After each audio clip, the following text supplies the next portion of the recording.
Welcome to a new and very special edition of Crawling Mondays. Today I have three other very highly experienced SEOs with me because I want to make this edition special about the most common international SEO challenges. So of course I had to invite other international SEOs with tons of experience to come and join me today in order to highlight and go through the most common and top challenges across many different types of scenarios and industries. We have here Gianluca Fiorelli. He has his own SEO consultancy too. He's originally from Italy but based in Spain.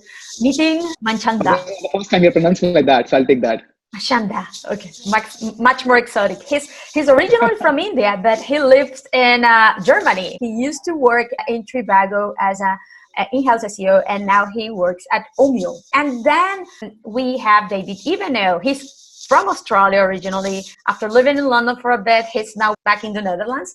Yes. And he, the head of SEO at Danone. In general, I think, seen many stuff regarding international SEO. If I ask you, what is the top one mistake that you see again and again as international SEOs? Which would you say that is the top one?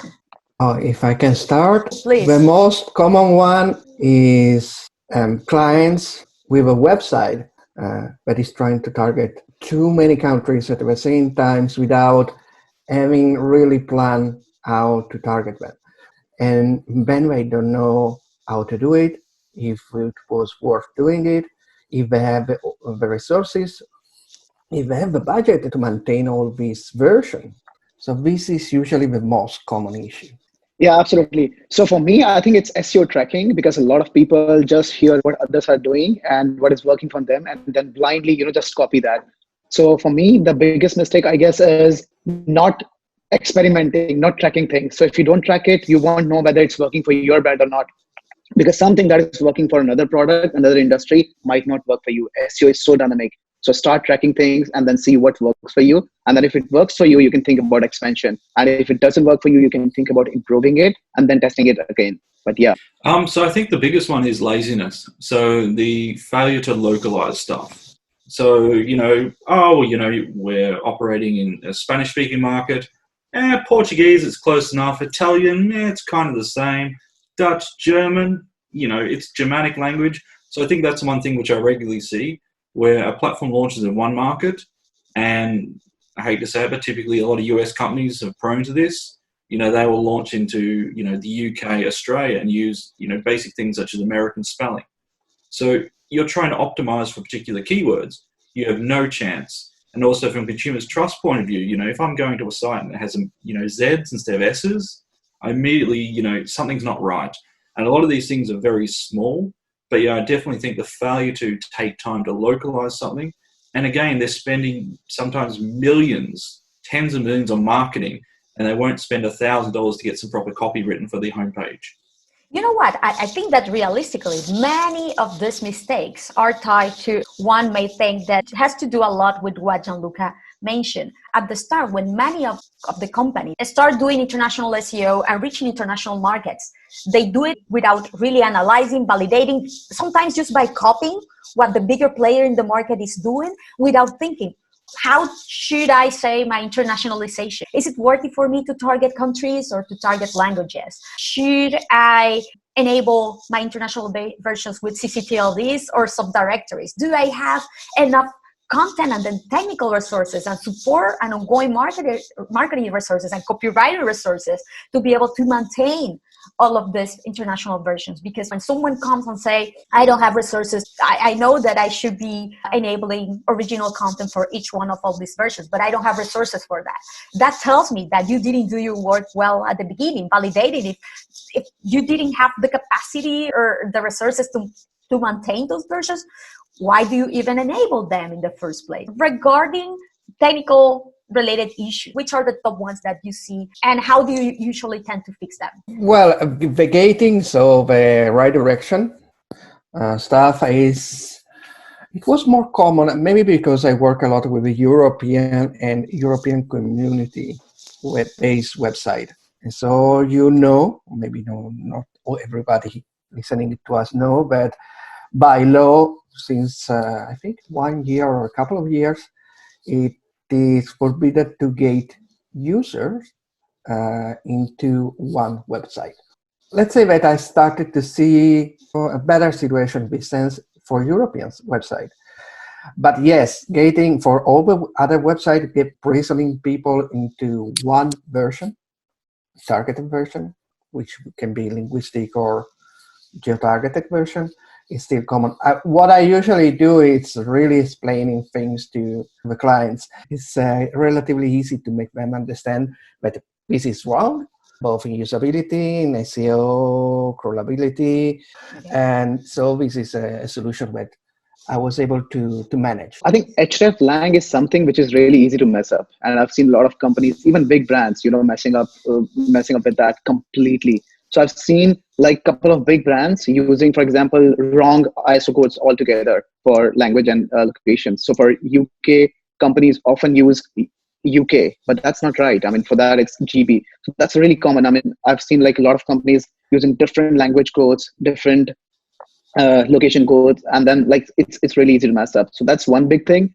And then I think I would also categorize this particular topic in technical, which is user experience. So basically mapping your demand with right supply.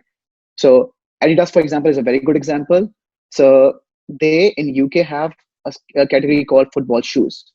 And when they launched in the US, they had soccer shoes, because there football is a different game altogether. So if you're creating a page for football shoes and targeting that demand, then it's incorrect. Then people would rather be looking for something else, and then you're serving something else, which is not good for user experience. So connecting your demand with the supply that you have is really important. It's really important for user experience. And if you can't make a user happy, then of course, I mean, it's not a good SEO. How do you solve these two issues? Here at Omio, for example, we have a recommendation engine. So this basically eats a lot of data from different places, Google Keyword Planner, for example, internal data, and so on.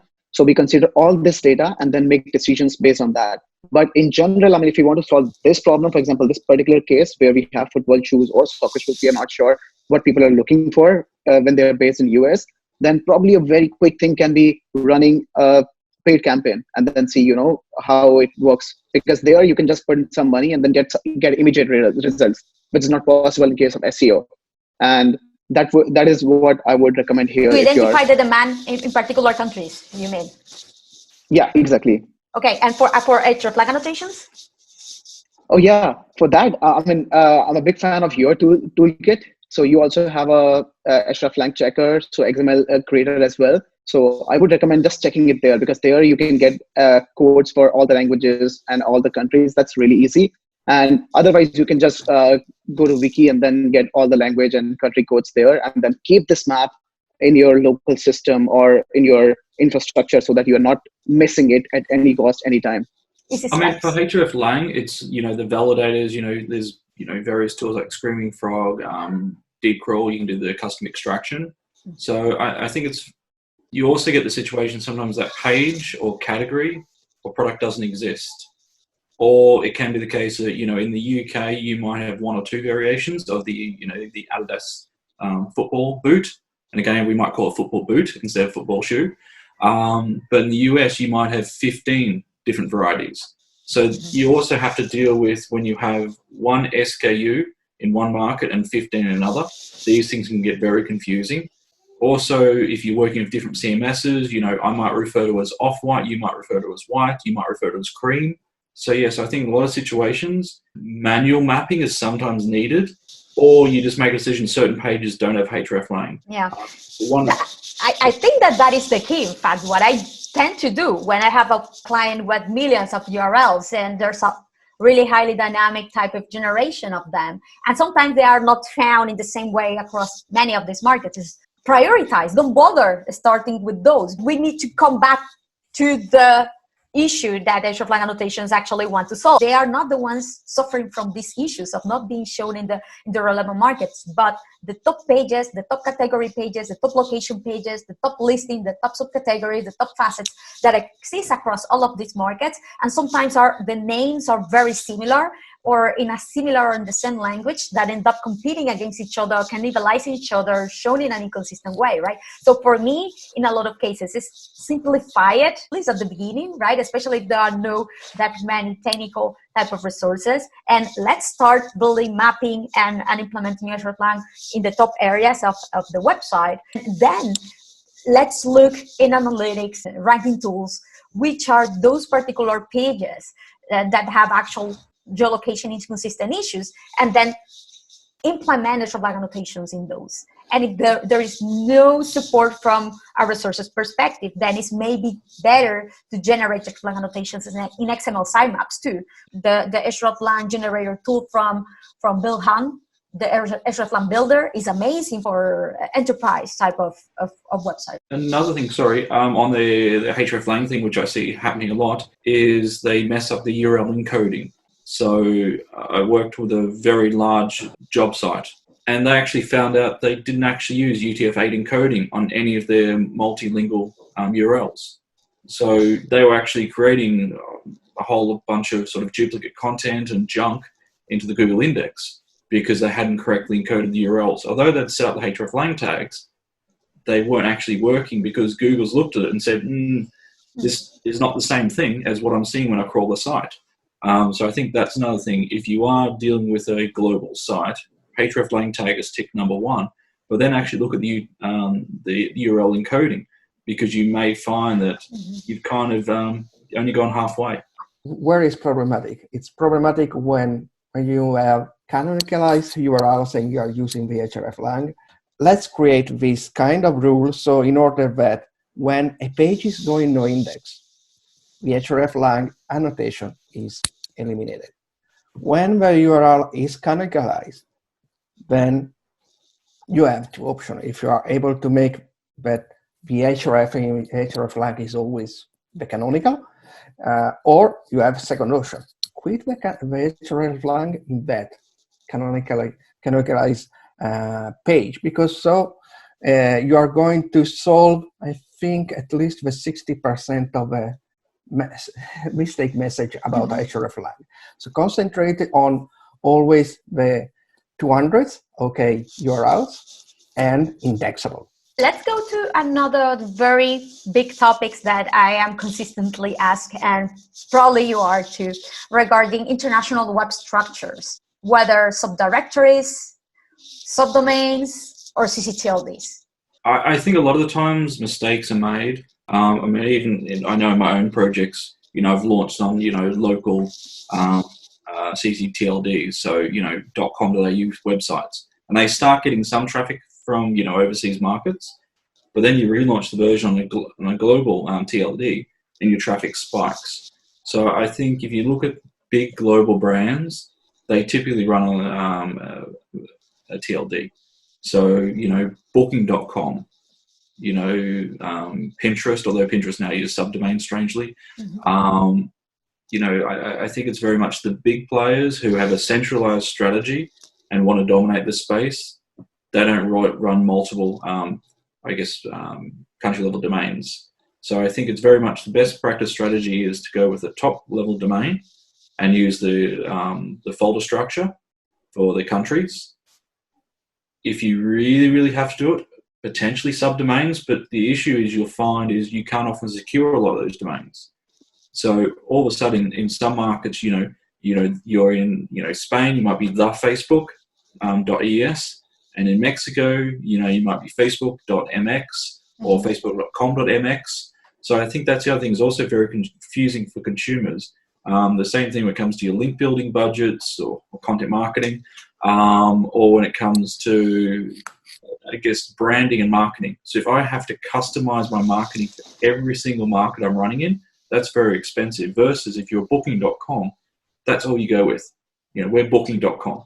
That's a very simple message and it's very cost effective to scale that globally. Whereas in this market, we're booking.es, in this market, we're booking.mx, in this market, you know, booking.com.au.co.nz, it's very, very expensive also to buy all those domains globally and manage them. And in some markets, you have to set up a business unit to register a domain.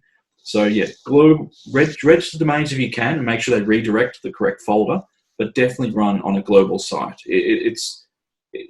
Also, I've seen from my own data in my previous role, Shipstead, the click-through rates were vastly higher on a single domain strategy versus a subdomain strategy.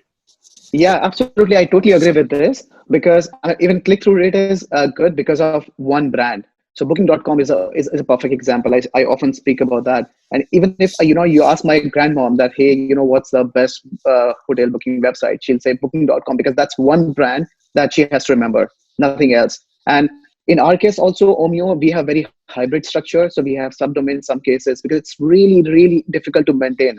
And it's really expensive as well. So our plan was to go to CCTLD initially when we migrated. And for Germany, for example, which was one of the biggest markets, we could not get omio.de. And sadly, then we went for de.omio.com. Now imagine a person who is responsible for this market only. How would this person communicate with his friends saying, hey, have you checked de.omio.com? That sounds so unnatural.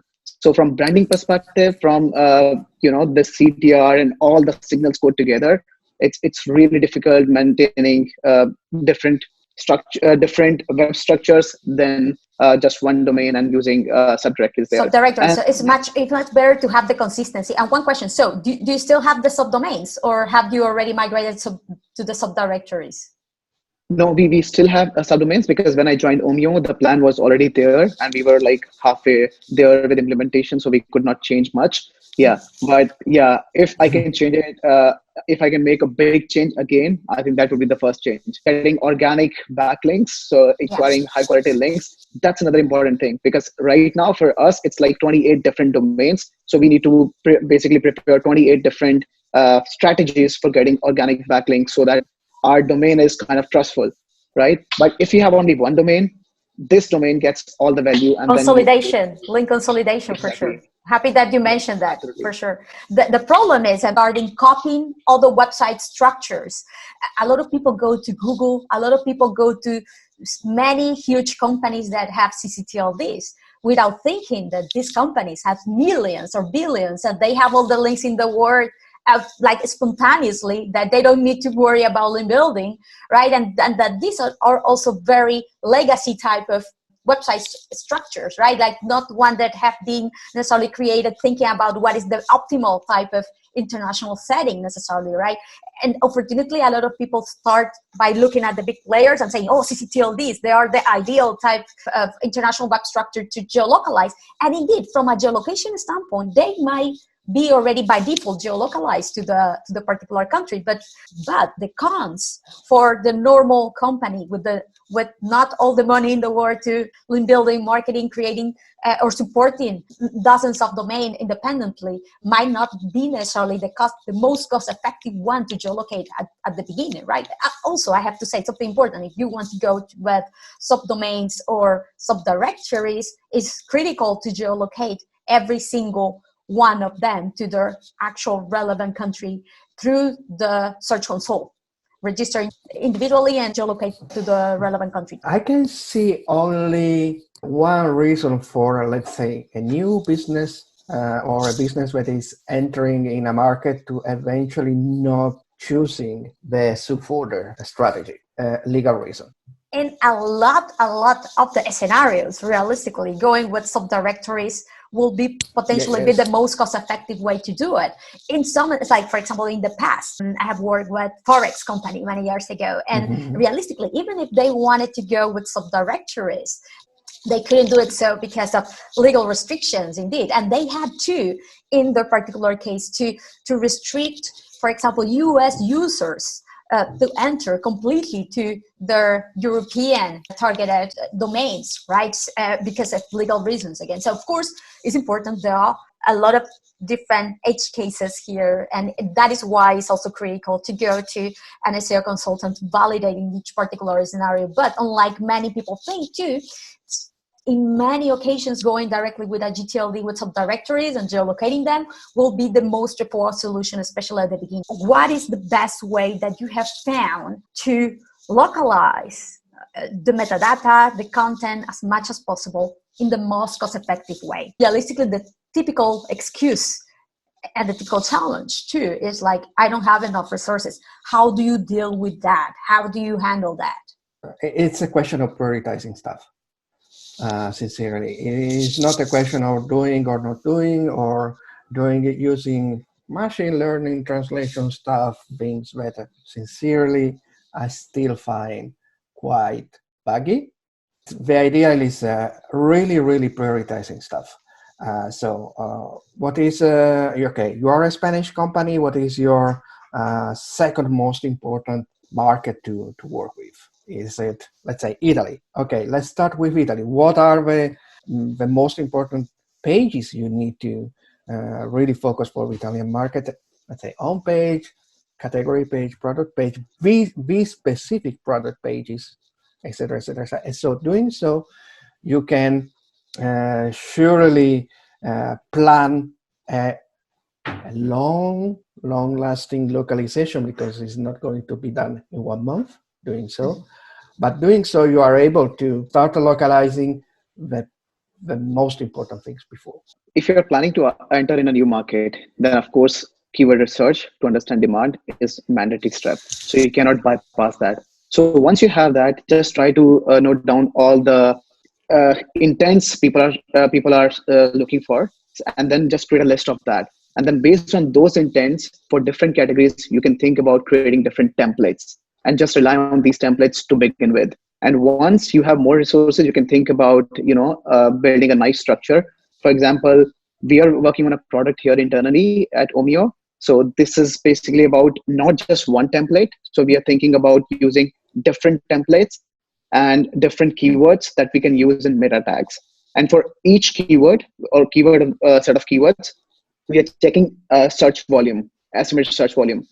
And once we have a search volume for a set of keywords for any given category or landing page, then we can decide on the fly what exactly we want to use. So we use like different keywords and then check median of that to understand the demand for that page in general.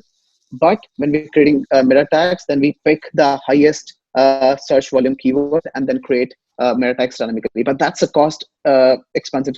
That's an expensive solution. And I think simpler way would be just noting down all the intents and then creating templates and relying on them. And for that, as Gianluca mentioned about this machine learning based solutions, so I think you can totally rely on that. So that would be cheaper than hiring an agency who writes this content for you.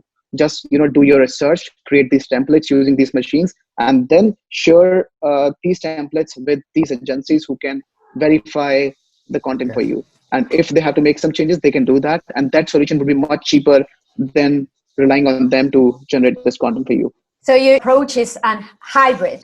Go with machine-based automatic type of generation first, then for review purposes, go to human validators, human people, native people who can revise if what you have generated in the first place is correct. What is the technology that you use? Yeah, well, there are some ultra smart technologies. For example, DeepL.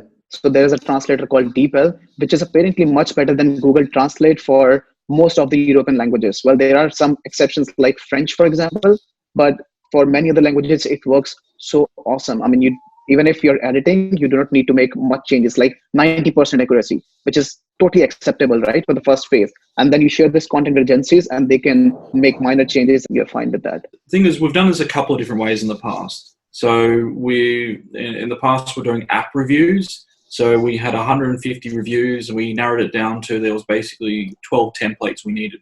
We hired an agency to do the translations and then basically replied to the various comments based on the particular template. So we hired a native language speaker. Some of the feedback we got from the people was, Google Translate crap. So even if you do it right, people still perceive it to be Google Translate. The other thing that I think I look at it, if we're ever doing translation, ideally base language is English because the translation tools have more data to process.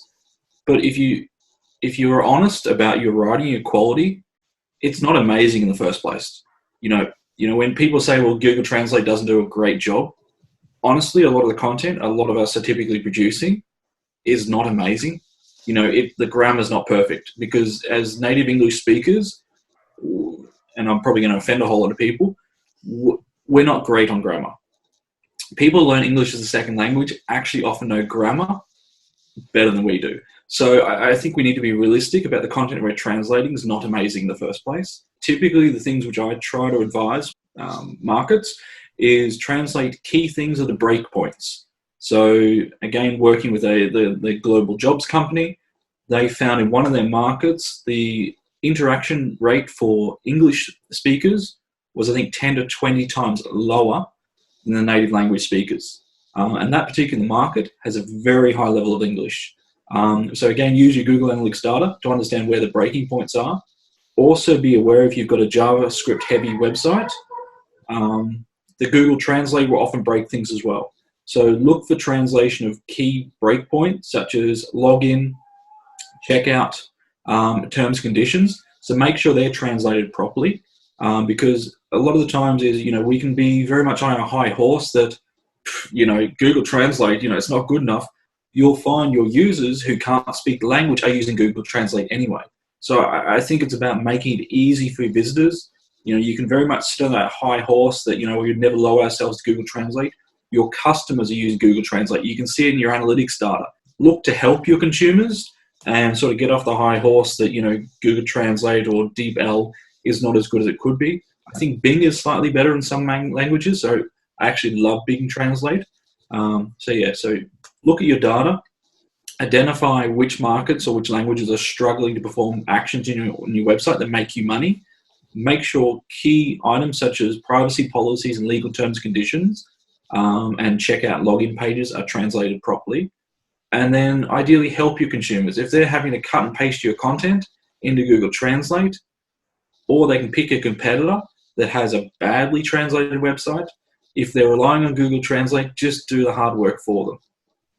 Indeed. I have to say that it's about what Gianluca mentioned at the beginning, prioritizing on one hand, and then being a little bit smart about how we can get there faster at the beginning with the minimal effort. And when we reach a certain point, we can be really picky about it, and we can be as optimal and to make the most out of really the opportunity, because unfortunately, sometimes the translators won't necessarily select the actual term that is actually popular to search for those particular products or services, which you expect that this is something that a native marketer, not necessarily a translator, a native marketer will be able to pick up or understand, using also search volume and integrating more data sources into the decision-making and validation process. I think that is important. Just to wrap up today's episode, which is the top tip that you think that we haven't covered yet that you would like to share with the audience when saying goodbye? Yes. Regional nuances, push chair, baby chair, stroller. So I think that's a big thing, how you're approaching regional nuances if you're in a massive market. That's a big consideration. Important in Spanish too. So many ways to say car, so many ways to say apartments, for example. Indeed. I would more generalize this same concept. It's basically about serving right user experience. So localization, for example, and then supporting your local currencies as well. And then if you're supporting Spanish, local language and local idiom phrases, everything. But if you're not supporting, let's say, the payment gateway they prefer, then you're again, the entire funnel is broken. So I would think about optimizing the entire user experience so that you're not just getting traffic, but you're also converting that. And then you're getting these users once forever. So I would focus on that along with, focusing on SEO elements. But yeah, user experience is definitely number one thing, so that you're not just getting traffic, but you're getting high quality traffic, which is converting.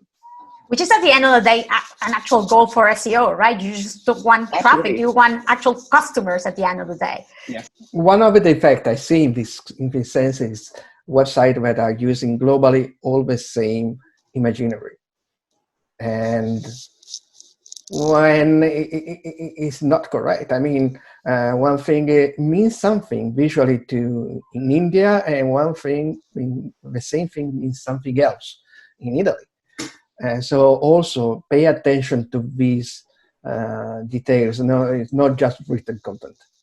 That is great advice. Thank you very much, Gianluca. And thank you, everybody. Thank you very much for your very limited time. Really appreciate it. And looking forward to have you soon again in another episode of Rolling Mondays. Bye-bye. Thank you so much, Ada.